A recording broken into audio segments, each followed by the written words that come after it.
Start करते हैं exercise 12.1 chapter 12 linear programming.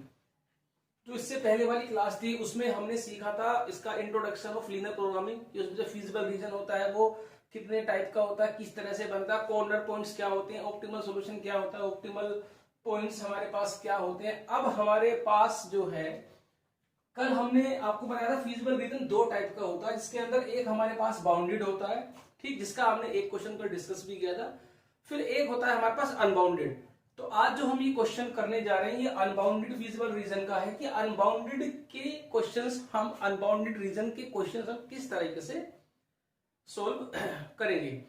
तो अभी हम जो 12.1 एक्सरसाइज कर रहे हैं उसमें सिर्फ हम ये सीख रहे हैं कि किस टाइप के रीजन को किस तरह से हम सोल्व करेंगे, ग्राफ कैसे बनता है। जब हम एक्सरसाइज 12.2 स्टार्ट करेंगे वहां पर हमें ये इक्वेशन बनी हुई नहीं होंगी, वहां पर हमको क्वेश्चन को पढ़ना है, वो थ्योरेटिकल एक प्रॉब्लम होगी जिसको हम सबसे पहले ये ऑब्जेक्टिव फंक्शन और सब्जेक्ट कांस्टेंट हम बनाएंगे, उसके बाद हम उसको ग्राफिकली सोल्व करेंगे। तो वहां पर फॉर्मुलेशन ऑफ लीनियर प्रोग्रामिंग है। तो अभी हम पहले ये अनबाउंडेड रीजन सीखते हैं कैसे सोल्व करते हैं। इसमें एक दो लास्ट में एक दो नोट है, जरा आप ध्यान से देखना। बाकी सारा काम सेम वैसे ही होगा जैसे हम बाउंडेड रीजन में करते थे। अब आप देखिए, सबसे पहले आपके पास तीन इक्वेशन है, तीनों का आप ग्राफ बनाएंगे। तो हम इसकी टेबल लेंगे, जो हम x की वैल्यू लेंगे, हम यहां पर x की वैल्यू हमने ली 0, तो y की जो वैल्यू है वो हमारे पास आई 5, और जब हमने y की वैल्यू 0 ली तो x की वैल्यू हमारे पास आई 2.5। अब जो हमारे पास सेकंड इक्वेशन है, अब हम इस सेकंड इक्वेशन का ग्राफ बनाएंगे।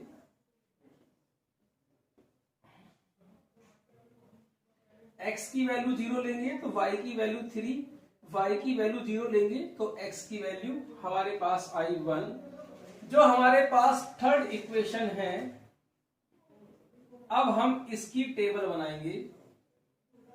तो इसमें हम भी सेम ऐसे ही x की वैल्यू ली 0 तो y की वैल्यू आई -4, y की वैल्यू 0 ली हमने तो x की वैल्यू हमारे पास आई 6। अब हम इसको ग्राफ पेपर पे ड्रॉ करेंगे।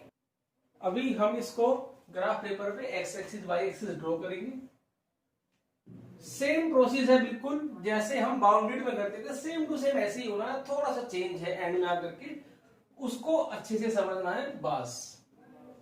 तो यहां पर आप पहले इसको नंबरिंग कर दीजिए, 1 2 और ये होगा आपका 3 4 5 6, यहां -1 -2 -3 और -4, ये आएगा 1 2 3 4 -1 -2 -3 और -4।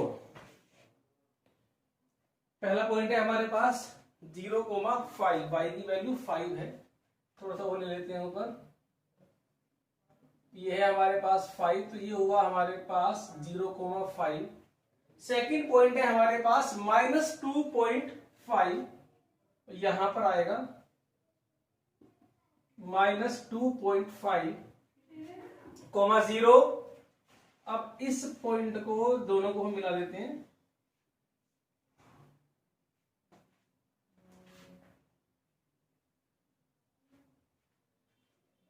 ग्राफ पेपर पे ये लाइन सीधी बनती है, ठीक है। सेकंड है हमारे पास, इसके ऊपर डाल दीजिए कौन सी इक्वेशन है हमारे पास, 2x - y = -5।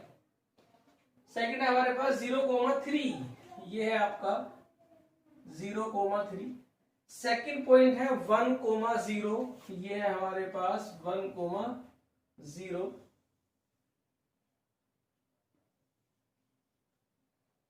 थर्ड है हमारे पास 0,-4, इसके ऊपर डाल दीजिए कौन सी इक्वेशन है हमारे पास, 3x + y = 3। सेकंड है हमारे पास 0, -4, ये है हमारे पास 0, -4। उसके बाद है 6, 0, ये हमारे पास 6, 0। ये दोनों पॉइंटों को मिला दीजिए।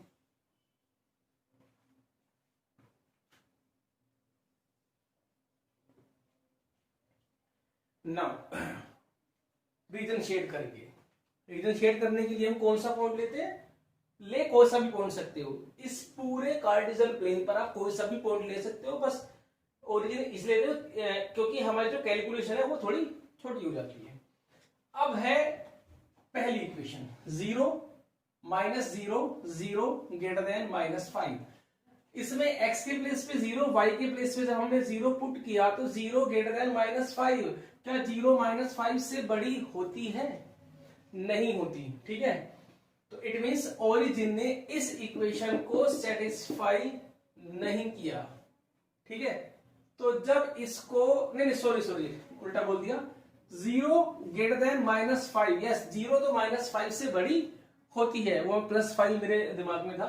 जब 0 -5 से बड़ी है इट मींस ओरिजिन ने इसको सेटिस्फाई कर दिया।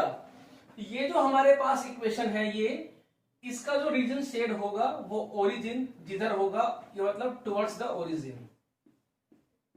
ठीक है, सेकंड है हमारे पास 0 + 0, 0 ग्रेटर देन 3। अब ये जो 3 वाली इक्वेशन है हमारे पास वो ये है। अब 0 3 से बड़ी नहीं होती, ओरिजिन ने इस लाइन को सेटिस्फाई नहीं किया, तो इसका जो रीजन शेड होगा वो अवे फ्रॉम ओरिजिन होगा। थर्ड इक्वेशन है हमारे पास 2x - 3y = 12।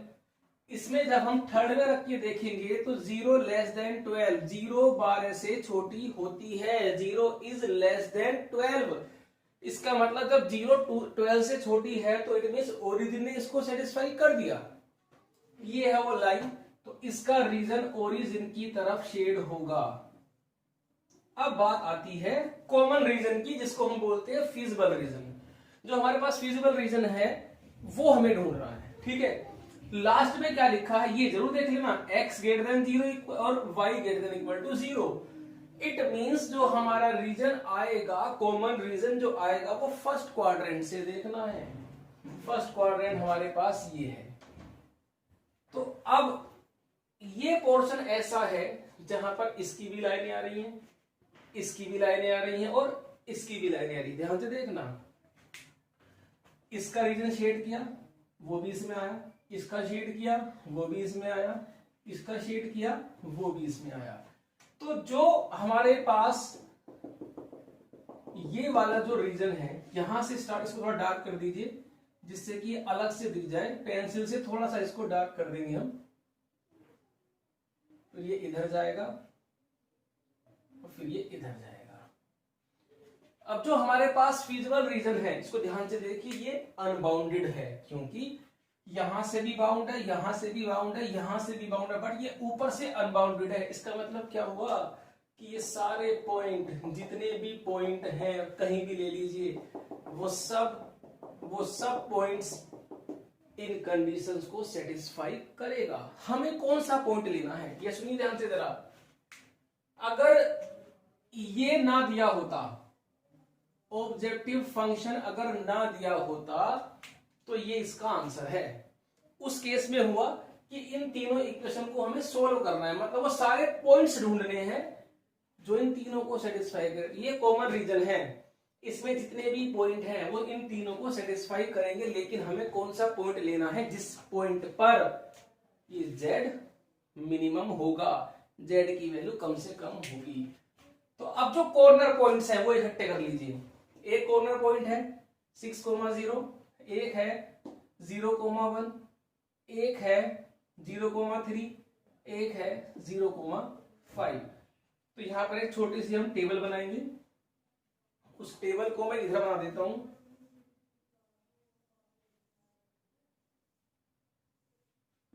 यहां पर आएगा पॉइंट्स, यहां पर आएगा हमारा z -3x + 4y, पॉइंट है 6,0 0 1,0 और 0,3 0,3 और ये है 0,5।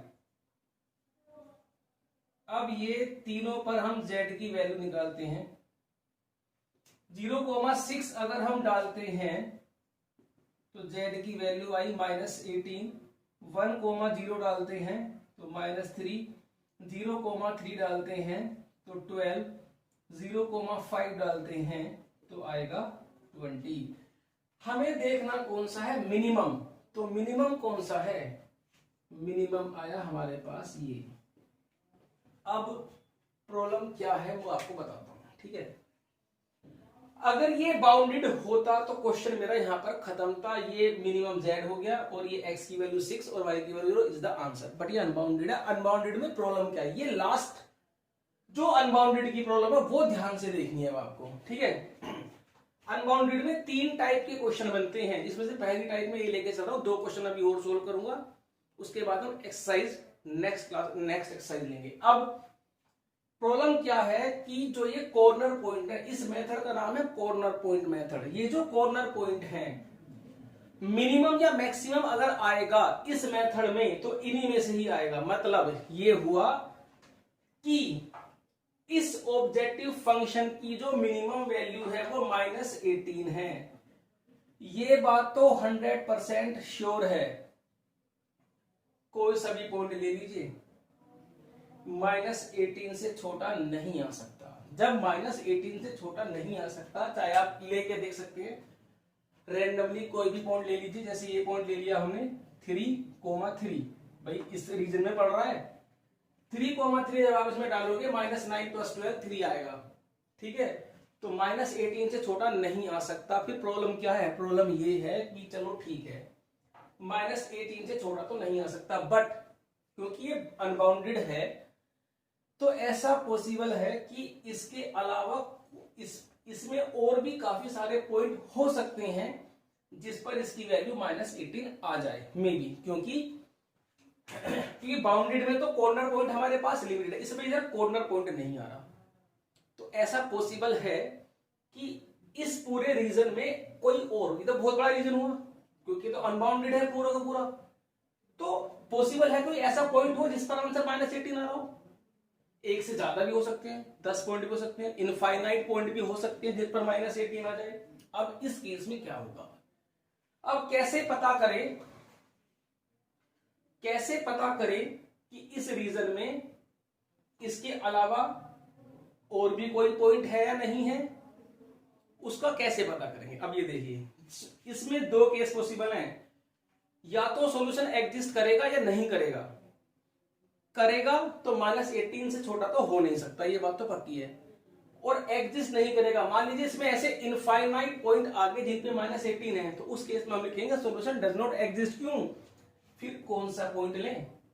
तो अब ये कंफर्म करने के लिए कि -18 ही इसकी मिनिमम वैल्यू है, उसके लिए हम क्या करते हैं वो समझ लीजिए।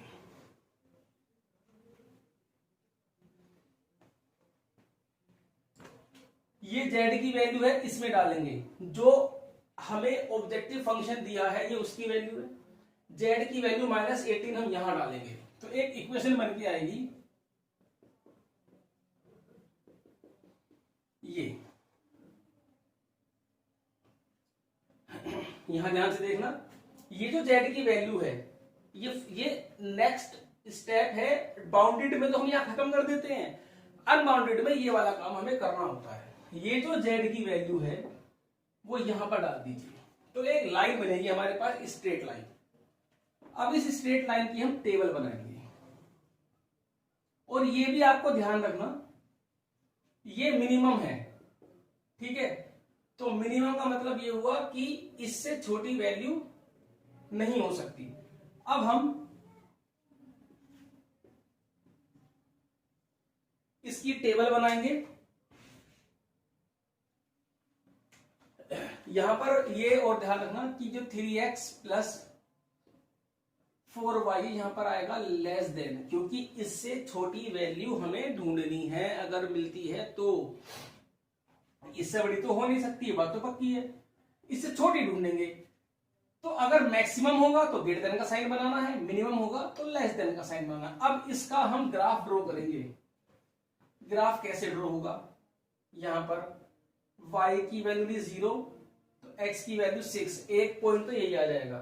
ठीक, अब हमें दूसरा पॉइंट देखना है, तो यहां पर हम ले लेते हैं x की वैल्यू 0 तो y की वैल्यू आएगी -18/4 -9/2 -4.5। फिर दोबारा सुन लीजिए, अनबाउंडेड प्रॉब्लम में जो भी वैल्यू आएगी, मिनिमम हो या मैक्सिमम हो, मैक्सिमम होगी तो ग्रेटर देन का साइन, मिनिमम होगी तो लेस देन का साइन। उसके बाद इस लाइन का ग्राफ इस पर ड्रॉ होगा। कैसे ड्रॉ होगा, इस तरह से उसकी एक टेबल बना करके। अब x की वैल्यू 0, y की वैल्यू -4.5 कहां पर आएगा, यहां पर आएगा,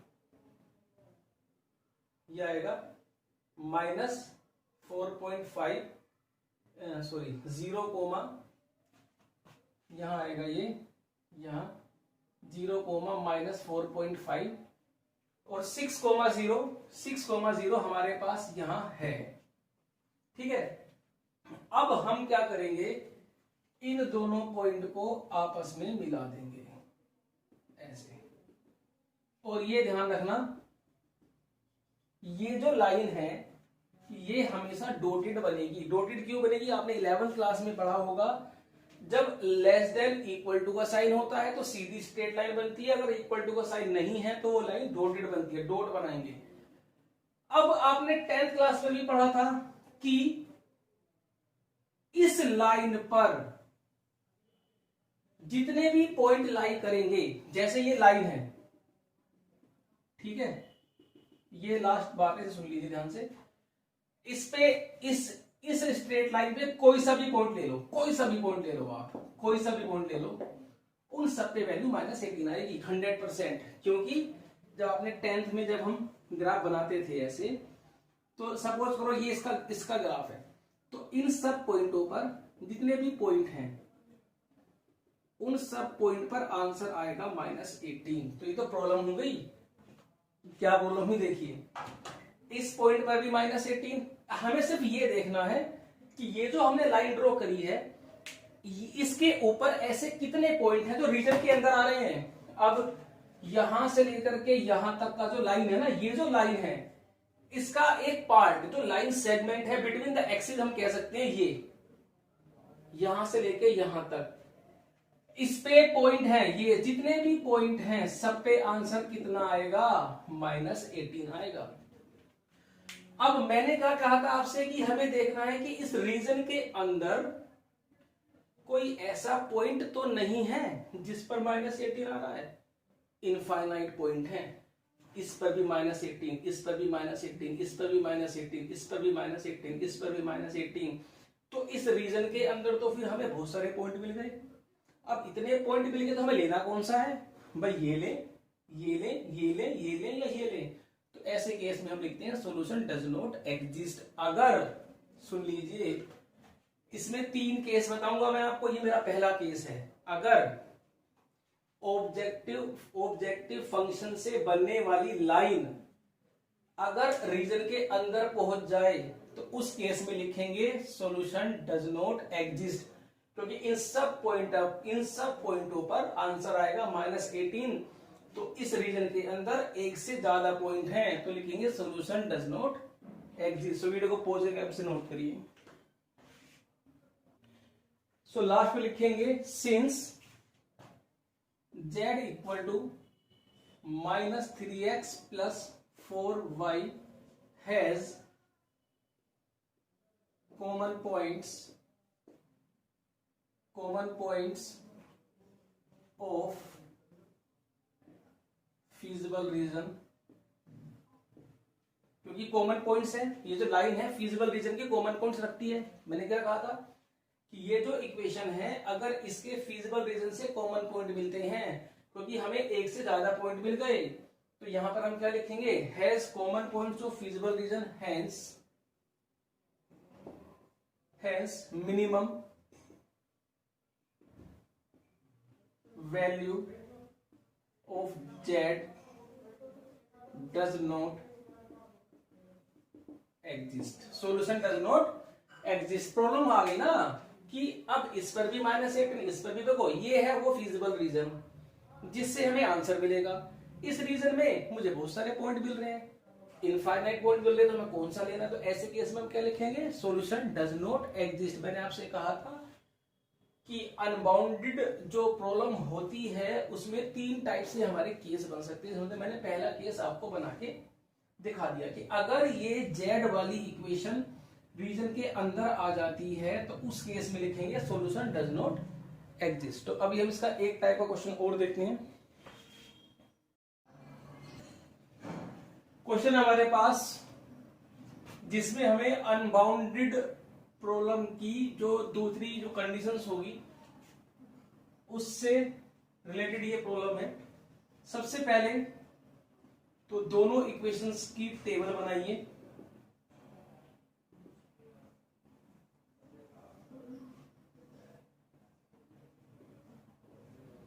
x लिया 0, y 8, y लिया हमने 0, तो x हमारे पास आ गया 4। सेकंड इक्वेशन है हमारे पास दिस,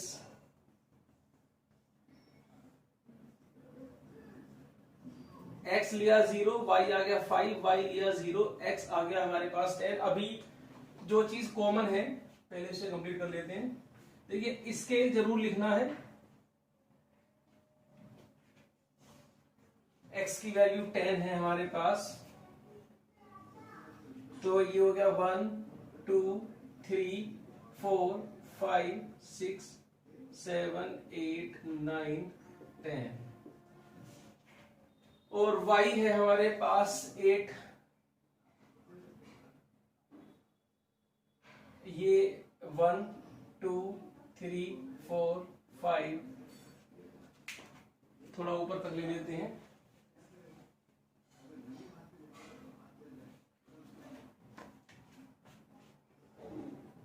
6 7, और ये हो गया हमारे पास 8।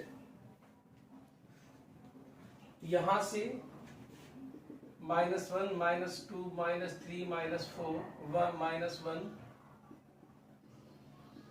इसके लिखेंगे on x axis 10 small division equal to 1 unit and on y axis 10 small division equal to 1 unit. अभी हम ये दोनों इक्वेशंस को यहां पर ड्रॉ करेंगे। 0 8 ये है हमारे पास 0 8, और हमारे पास सेकंड इक्वेशन है 4,0, ये हो गया हमारे पास 4,0। दोनों पॉइंटों को मिला दीजिए। अभी सेकंड है हमारे पास 0,5, और ये हमारे पास 10,0, तो ये है हमारे पास यहां पर 10,0। दोनों इक्वेशंस का जो है वो लाइन पर लिख दीजिए। ये है हमारे पास 2x plus y equal to 8, 2x plus y equal to 8, और ये है हमारे पास x plus 2y, x plus 2y equal to 10। अभी यहां पर आप देखिए, सबसे पहले जितना भी हमारा शेडिंग तक तो सेम है, जो फीजिबल रीजन हम निकालेंगे वहां तक तो सेम है। अब अनबाउंडेड बनती है तो वो लास्ट में जो z वाली इक्वेशंस होती है, हमारी जो इक्वेशन है हम इसको ड्रॉ करेंगे, और अगर ये हमारे पास बाउंडेड बनती है तो कोई प्रॉब्लम नहीं है। अब दोनों इक्वेशन को अगर आप देखेंगे 0 + 0 > 8, तो पहली इक्वेशन बताती है 0 > 8, सेकंड इक्वेशन बनाती है 0 > 10, जो कि सही नहीं है। इट मींस ओरिजिन इन दोनों इक्वेशन को सेटिस्फाई नहीं करता। इट मींस इसका जो शेडेड रीजन होगा वो अवे फ्रॉम ओरिजिन होगा, तो ये अवे फ्रॉम ओरिजिन हुआ, और इसका भी अवे फ्रॉम ओरिजिन हुआ। x > 0 y > 0, it means first quadrant. तो दोनों का जो शेडेड है, दोनों की लाइन है वो यहां पर आएगी। देखो इसकी भी इधर जा रही है और इसकी भी इधर। तो जो हमारे पास शेडेड पोर्शन आया, जो फीजिबल रीजन आया हमारे पास, वो ये आया। तो जो इसमें हमारे जो कॉर्नर पॉइंट्स हैं वो सभी कॉर्नर पॉइंट हम निकालेंगे। तो ये जो पॉइंट ऑफ इंटरसेक्शन है भाई ग्राफ पे तो हमें एग्जैक्ट मिल ही जाएगा। अगर कोई डाउट है तो दोनों इक्वेशन को आपस में सोल्व कर लीजिए तो ये एग्जैक्ट पॉइंट आ जाएगा। वैसे ये पॉइंट है 2,4, यहां से ये 2, यहां से ये 4। अब हम टेबल बनाएंगे, बाकी सारा काम बिल्कुल सेम है।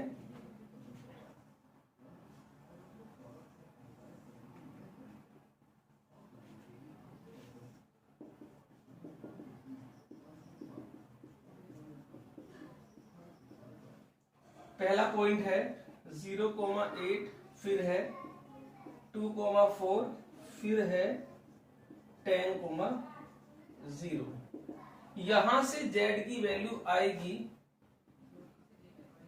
यहां से z की वैल्यू आएगी हमारे पास 100 प्लस 280, ये आई 380 और यहां से आई 500। ये मिनिमाइज है तो मिनिमम वैल्यू हमारे पास यहां आई। अब फिर वही प्रॉब्लम है हमारे सामने, अगर ये बाउंडेड होता तो फिजिबल रीजन के जो कॉर्नर पॉइंट्स हैं इन्हीं में से कौन सा एक हमारा आंसर होता। तो हम डायरेक्ट अगर ये बाउंडेड होता तो सीधा लिखते optimal value of z is 380 and value of x and y is 2 and 4।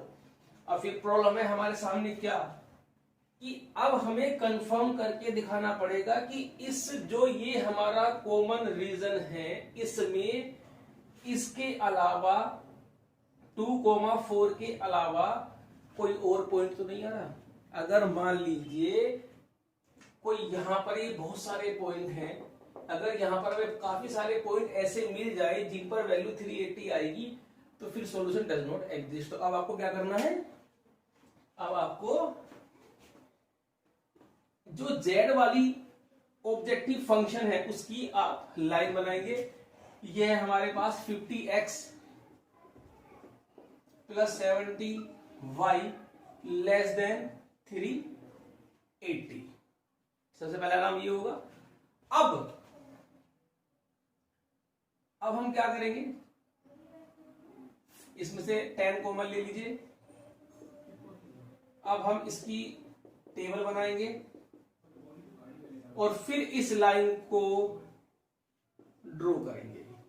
Draw करने के बाद चलेगा पता कि ये जो स्ट्रेट लाइन बनेगी वो कितने पॉइंट्स यहां से उठाएगी। अगर एक से ज्यादा पॉइंट उठाए तो it mean solution does not exist. So अभी देखते हैं हम यहाँ एक पॉइंट तो आप यही लिख दीजिए, यही आएगा हमेशा। दूसरा पॉइंट है आप अगर लोगे तो यहां से x की वैल्यू हम यहां पर लेते हैं, चलो y की वैल्यू हम 0 ले लेते हैं तो x की वैल्यू आएगी हमारे पास 7.6, ऑलमोस्ट 7.5 हो गई।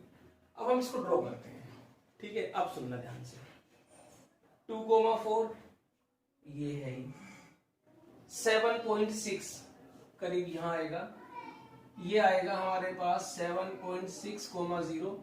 दोनों पॉइंट को जब हम मिलाएंगे, इसे ध्यान रखना ये हमेशा शेडेड लाइन बनेगी, डॉटेड लाइन बनेगी, ये हमेशा डॉटेड बनानी है। अब आपको ये देखना है कि भाई देखो सुनो, यहां पर एक पॉइंट लिया, उस पे आंसर 380 आएगा। हमें उस पॉइंट से कोई मतलब नहीं है, हमें तो देखना है कि यहां से कितने पॉइंट आएंगे।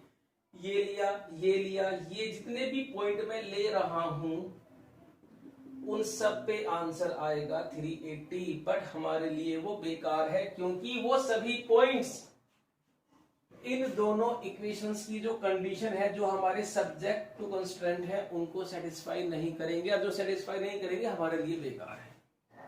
यहां से शुरू हुए, स्टार्ट हुए, हम पॉइंट मिले, सब पर सब आएगा यहां तक, जहां तक ये लाइन जाएगी उन सब पर आंसर आएगा 380। लेकिन कोई भी पॉइंट यहां से नहीं आ रहा, सिर्फ एक पॉइंट आता है 2,4। ठीक है, एक पॉइंट है तो यूनिक आंसर है भाई। 2,4 is the only point at which the value of z is 380 which lies in feasible region. So unique solution हो गया इसका। तो अब हम यहां पे लिखेंगे since z equal to 50x plus 70y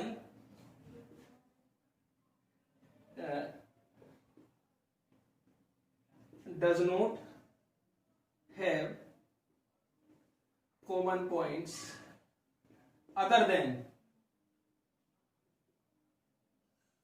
2,4. Therefore, minimum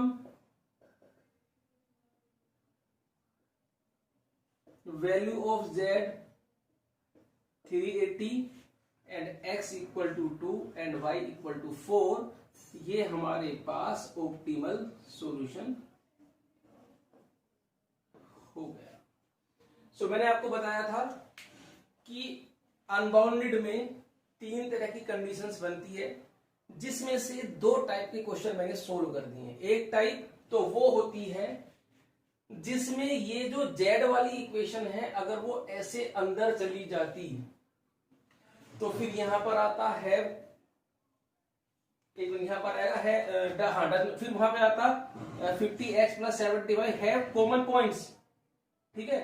तो it mean solution does not exist. और अगर ये z वाली लाइन बाहर से निकल जाए सिर्फ एक पॉइंट को लेती हुई तो आएगा यूनिक सॉल्यूशन। ये आपका आंसर आ गया। इट मींस अब हम कंफर्म हैं कि इस पूरे फिजिबल रीजन में इसके अलावा कोई पॉइंट नहीं है। इट मींस आपका आंसर ये आ चुका। अब है तीसरी कंडीशन जिसको हम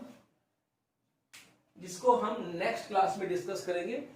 उसके ऊपर हम एक फॉर्मुलेशन का क्वेश्चन करेंगे, नहीं तो ये हमारी क्लासेस लंबी खींच जाएगी और इस चैप्टर में ज्यादा क्लासेस का कोई रोल नहीं है। इसमें सिर्फ ग्राफ बनाना सीखना था हमको। अब जो तीसरी कंडीशन है हमारी अनबाउंडेड की, उसे हम कल वाली क्लास में, मतलब जो हमारी नेक्स्ट क्लास होगी उसमें हम विद फॉर्मुलेशन जो हम पहला क्वेश्चन करेंगे वो इसकी थर्ड कंडीशन से रिलेटेड ही करेंगे। सो वीडियो को पॉज करके आप इसे नोट करें।